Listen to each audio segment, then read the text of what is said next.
Gentlemen, welcome to the Be the Man podcast. I'm your host, Greg Denning. I'm the creator and coach of the Be the Man Masterclass and Tribe. And honestly, fellas, if you're not in there yet, you need to be in there. Man, it's a community of amazing men. Couldn't think of a better group of guys I want to be spending time with and growing together with my brothers. They're awesome. So, gentlemen, do you ever get in that state? Maybe when you watch a movie or listen to a song or read a book, hear a story, maybe meet with somebody. It tends to happen maybe around little children, babies, and people who are at the end of their lives, where it kind of gets you just nostalgic and in deep thought, and gets you thinking about the meaning of life and what's really important in life. And you know what I'm talking about? You get into that state and it's just so you go along and normally you're thinking about got to do this, got to do this, and your to-do list, and then you just stop and think, oh man, life. Well, what is it? What does it really mean? And you get in that kind of calm, deep state thoughtfulness. I love experiencing that, and I've been experiencing it more and more recently. And I started listening to The Life of Samuel Johnson by Boswell, which is a gigantic book series of books, but just a great thinker and philosopher, lived an incredible life. And also started listening to a book called what's it called? The Greek Zorba the Greek. And you know, it's a setting in the 1800s, and you know these merchants, and he runs into this rough old man, and he decides like, oh yeah, come work for me, and he's on a ship, and he goes and works. Turns out the old man like becomes like a mentor and a teacher. He's a philosopher. He's always kind of philosophizing about the meaning of life and the meaning of things and how to interact with life and how to interact with people. And so he's just really thoughtful. You're going along, and there's a fictional narrative just kind of cruising along, and then he'll just stop and share something, and you're just like, wow, man, so insightful about human character and the nature of life and what things mean.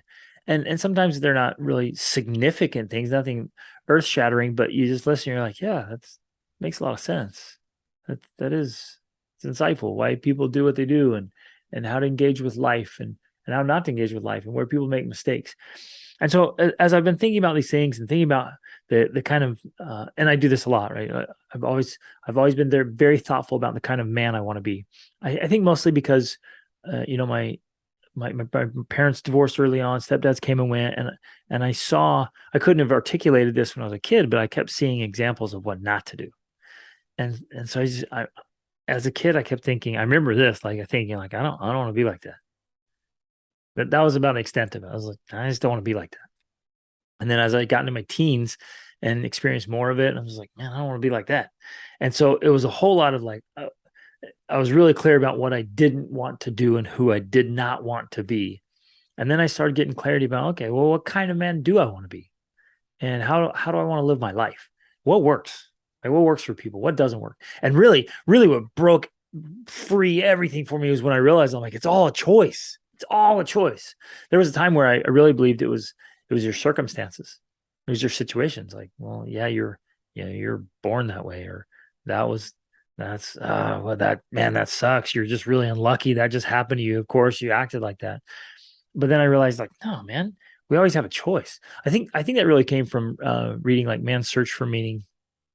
He said even the last of all freedoms that can never be taken from you is your ability to choose your state of mind, your attitude of mind, right? They can never, nobody can ever take that from you.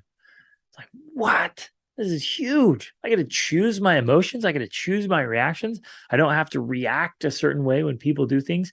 That was just pivotal for me. It changed the whole way I approached life. And so as I became more and more adamant about thinking about the kind of man I want to be, and now, fellas, I don't know if you guys do this, but I think about, you know, how I want to be in the future. I hope you see yourself. I hope you see yourself as your best self a year from now, 5 years from now. And I hope he is vastly better than you are right now. I know for me, it's like I have no business at all being the same person next year that I am this year. I ought to be green and growing and keep getting better and better and wiser and wiser. And that I want to be, I can see myself in old age with kids and grandkids and great grandkids and people around. You know, I got the white beard, the iconic white beard.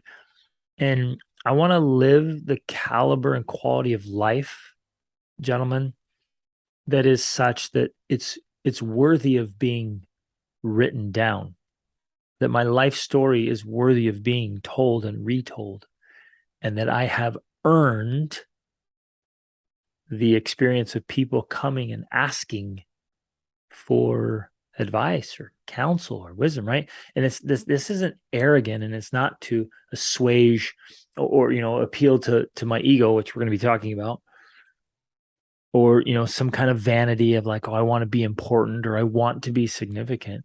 I want to live a life that earns those things.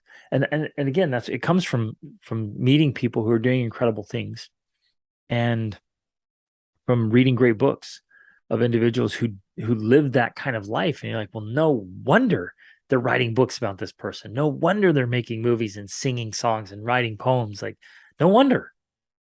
Like, they're doing spectacular things. They're living genuinely great lives. I want to live that kind of life because that's the best way to live, honestly. And then it's worthy of the influence you earn later on down the road.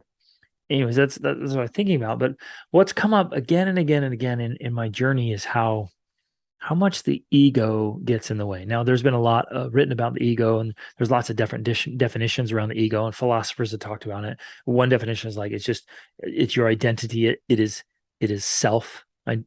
Noticing that you are a being. But for the context of today, we're going to refer to the ego as the negative, prideful, arrogant, selfish side. That definition of ego, and how the ego gets in the way. And it was interesting. It came up so often in it comes up everywhere. You'd see it in families. And I'd see it. I'd be working close with families, or I got to live with other families when I was younger. Got to work with families all over the world. Got to work in humanitarian organizations where you think, okay, surely here, of all places where we're all coming together to try to do some good, surely people will leave their egos out of it. Well, they didn't. And then you go to church, like, okay, of all places in church, like, people aren't going to bring their ego. Well, they did. And I saw again and again and again how the ego would just wreck things. It would wreck businesses. It would destroy marriages, relationships with kids. It would undo any good that was trying to be done even in philanthropy or in church or religion. I mean, this is a mess. And you see it all over there in organizations and communities and politics and sports. And man, it just comes in like a wrecking ball and destroys what could be so great. And so a lot of years ago, I've been writing about this for a long time. I love writing. It's just kind of a habit I have. And what's interesting about this, I used to hate writing. Writing was such a chore. And now I write every single day. I have somewhere around 3,500 pages of personal notes that I've written now, just taking notes and thinking. And years ago, I started a file and I called it "Your Ego is Not Invited." And it came from this experience of like, wait a minute, you were invited here, but your ego wasn't. So if you're going to keep it around at all, check it at the door when you come in. You were invited into the marriage, you were invited to the family, you were invited to the meeting, you're invited into this organization, you were invited to this business, whatever it is, or you started the business, whatever, doesn't matter. But your ego wasn't invited. And that's challenging, right? Because I still struggle when the ego pops up. It's just there, right? It's just always trying to stick its nose and getting in other things. And it tries to get you to be worried and concerned about things that really don't matter. It tries to get in and make sure you get credit for something that you're special and that other people know you're special, right? And all this, it just gets in the way. And it's something, I don't know if it ever permanently goes away or if it's always just kind of part of the life experience, just trying to get in the way, whether it manifests in so many different ways, but it just wasn't invited. And so I just want to share some things that I've been reading and some thoughts I've had, like, it just warps our perspective.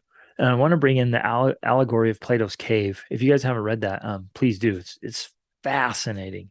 And there's so many lessons from it. I think one of the lessons from it, and there are many, applies to what we're going to talk about today, and the illusions that the ego creates. But let me start with a quote from a Tibetan Buddhist teacher, and I have zero idea how to pronounce his name. It's Chogyam Trungpa, if that's how you pronounce it. It's Chogyamtrungpa. And he talks about how there's this inner intelligence, this original intelligence, as it were, that just lights up our being of who we are, right? And he says that as powerful that is, it just becomes kind of static. Is his word, is static, and I might say like stagnant or confined, because the ego stands out so much. And then he says this: that is to say, one purely reacts to one's projections, like what you're projecting, what you're seeing and creating, your projection of an idea instead of the actual thing itself. One reacts to one's projections rather than just seeing what is. And so instead of just looking at something and seeing it for what it is, we project things onto it. And man, it's sometimes it feels like it's impossible not to project things, because we're just going through life and having our experiences. We're all operating with some kind of lens that we have, right? We all have these lens of personal experience, whatever. It almost seems impossible not to project something on it. But the goal is that the practice, and it does take practice, is to try to see it as it is, not worse than it is, not better than it is, and not some interpretation of it. Just see it as it is. And then he says, so the structure of ego is gradually becoming heavier and heavier, stronger and stronger. And it also becomes more sophisticated. And then he says the primordial intelligence is operating all the time, but it is being employed by the ego. So the ego comes in, steps in with greater and greater strength, and it becomes heavier and heavier, and it becomes this dominant force in our lives for how we see things, how we do things, what we say. And that fits so well with the allegory of Plato's cave, where and even, if you're not familiar with it, I'll describe it. If you aren't, it's just always good to review this thing. I like to review it at least every year, just retouch on it, because it's such a great reminder. It's so thoughtful. This allegory is that these people are sitting in a cave, and there's a light in the back of the cave. So the people are sitting facing the front of the cave, and there's a light in the back of the cave, and the light is shining on some objects. And so the objects are there, and it can be whatever, right? It can be anything, a chicken or a person or a building or whatever, any object. And so the light is shining on the object, and the object is casting a shadow on the wall, and the people are sitting. So the light and the object are behind the people, and they're sitting there looking at the shadows. And so they see the shadows, and they think that's what it is. That is the thing, right? But because we're looking in at the cave, we see like, oh, that's not the actual thing. That's just a shadow of the thing. It's just a projection of the thing. And then there's even more to the whole allegory. We're like, or that's not even real. You can actually leave the cave and go up into the sunlight and see real, actual things up there. But man, nobody wants to go because it's so bright, right? It's so much light and so much exposure, and then you have to question your whole reality and everything you thought was real. Oh, and that just undoes everything, right? And there's a lot to it. There's so much depth and meaning there, and so much we can learn from it. And again, I believe there are layers and layers of meaning in it. And so, but in this context, I want to say, like, the ego will project things, and so that becomes your reality, and you're seeing things that are just your reality. They aren't, it's in contrast to the reality, right? Here's the reality, and here's your reality. And your reality often is just projections of things, it's shadows of things. And it's interesting how the ego will make us see things that aren't really there. Whether it's, somebody's giving you feedback, are they trying to help you or trying to hurt you? Well, the ego is almost always going to see that as some kind of threat, like someone's attacking you, when really, like, they could be sincerely trying to help you. Or maybe not. Maybe because of their ego, they are trying to hurt you. They're trying to keep you down or whatever. Who knows, right? But you have to see this, and you have to try. And again, this is a journey of trying to dismiss the ego and leave it out of place. So we stop worrying about who's right and we start worrying about what's right. And we stop fretting about whether or not you're going to get credit for something and just seek for goodness. And even what you seek and what you desire, is it ego driven or just from just pure goodness? You just want to live a great life and do great things. Or are you so driven that you want credit for everything? I'm thinking there's a really great short story called The Mansion by Henry Van Dyke. We read that every year with our kids for Christmas. It's amazing. And he wanted to do good, but he would only do good if he made sure that he got some kind of credit for it. He had to let people know that he was doing good. And there's a lesson there, right? It's like the ego kind of sneaking in. So the ego creates illusions. It creates projections. It sees things that aren't there or that aren't real.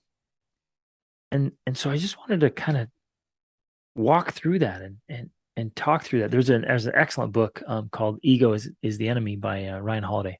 Um, I don't remember any of the details of the book. I read it quite a while ago, but man, it's fantastic. I just remember feeling very humble and very insignificant when you read that. You're like, yeah, like honestly, I am nobody.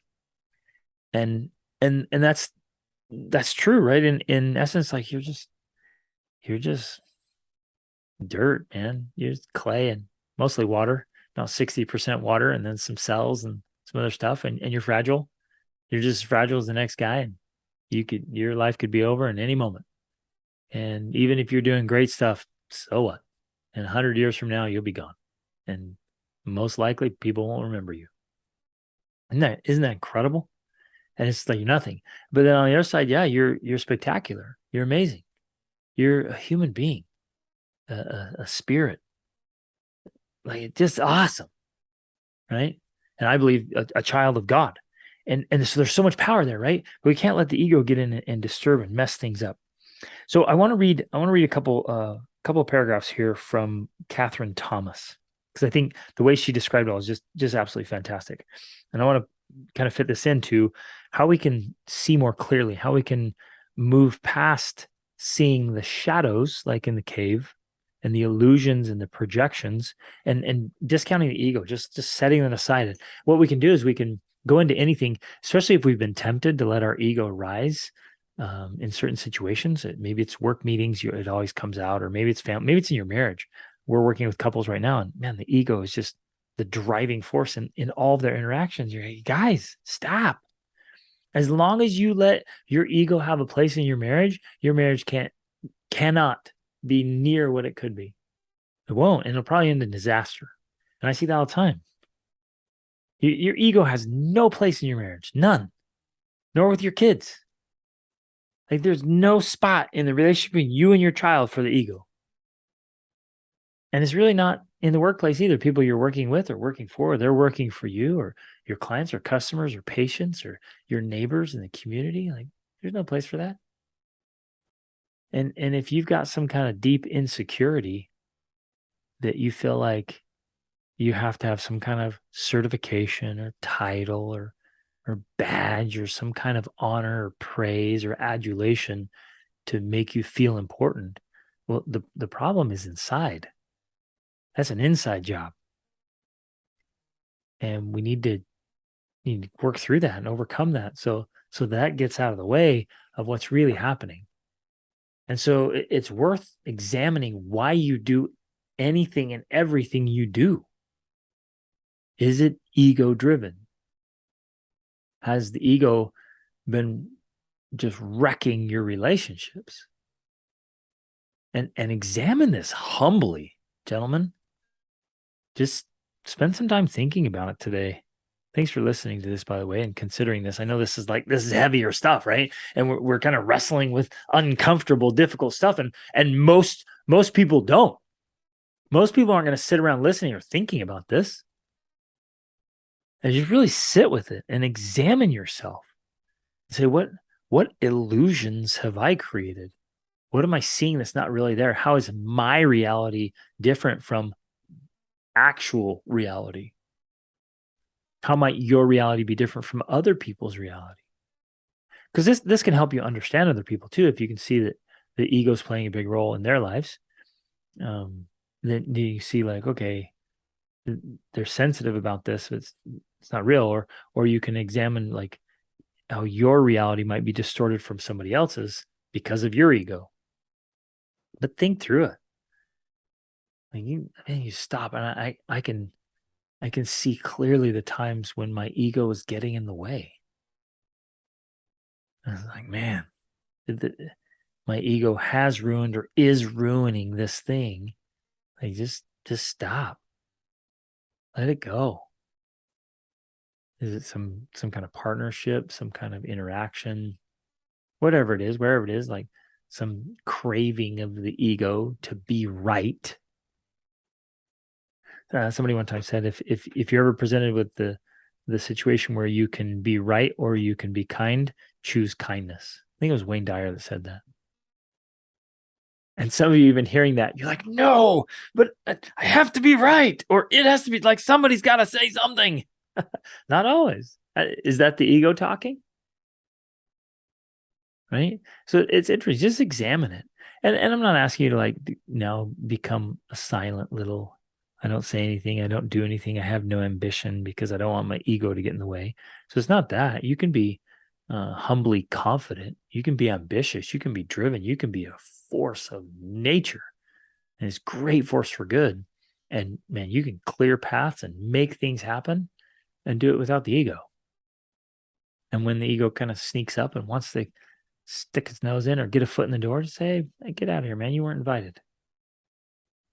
And see past the illusion. So going back to the cave, the allegory of the cave, right? You see the shadows and you're like, wait a minute, those are just shadows. It's not really like that. I'm just perceiving that. And so the first step is you turn around, you see like, oh, those are shadows. And so you look at the objects themselves, but those are just representations. Even the objects are just representations of real things. And the light's casting that. So then the next step is to move past that to the light and then move past that to leave the cave and to go out into reality. And I mean, there's all kinds, again, layers of meaning there. What does it mean to go into the light? Right? Where is the light? What is that enlightenment and exposure? Where is truth? Where is understanding? How is it that we see things as they really are? Right? And so that's a very spiritual experience. For some of you, it's drawing closer to God and experiencing that truth.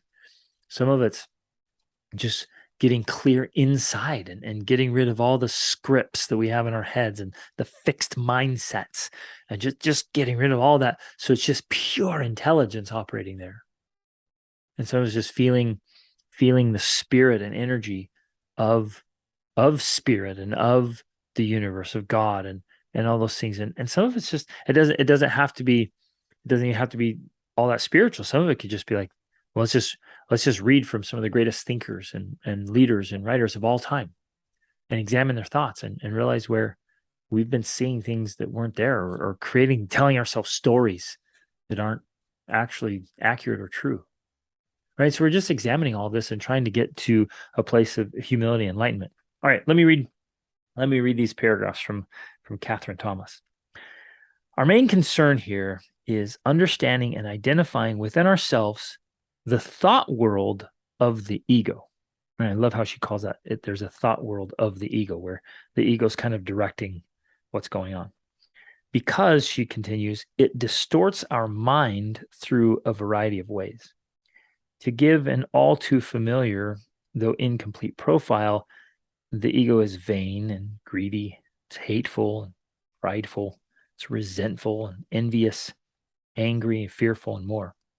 It can be grandiose. It can be intolerant, arrogant, and overbearing. It is self-absorbed and thereby insensitive to the needs or feelings of others. That one's interesting, right? Where I pause here for my thoughts on that one, right? The ego steps in like with the cave, and all you can see is what's in it for you and what concerns you and how you're being affected. The ego's like concerned about that. Like, oh, it's all about me. Like, this is me, and I'm being wronged here, and this is all blah, blah. And we become insensitive and self-absorbed, right? But then on the other hand, I'm not in any way, shape, or form saying you should just be a doormat and lay down and let people take advantage of you because, well, it's not no concern about myself here. It's all about others. That's not true either.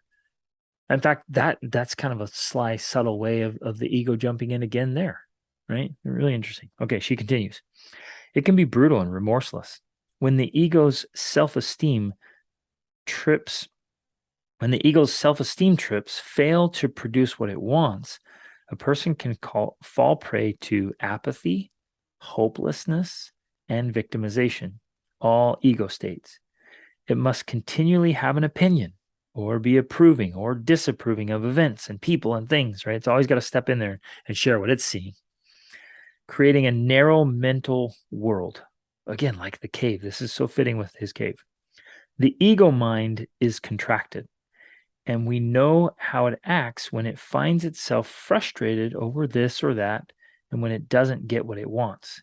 The ego is always trying to run the show. Man, good insights there.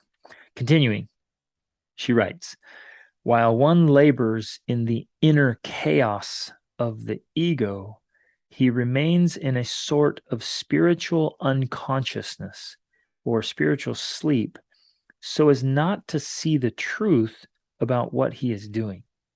So an untrained person may try to keep the mind occupied with entertainment and mental chatter, projects, works, schemes for accomplishment or for pleasure, with novels and magazines and television and websites, with eating and going to parties or with drugs and so on, anything to avoid examining the superficial and unsatisfactory quality, the self-accusing emptiness of his life. Okay, I'm going to stop in her reading right there to kind of just comment on that. This is what I'm talking about earlier when I was like, well, we got to stop and examine all this. We've got to look at all of it, look it straight in the face and see it as it really is. Look past the shadows, look past the objects that are projecting the shadows and get to the real thing.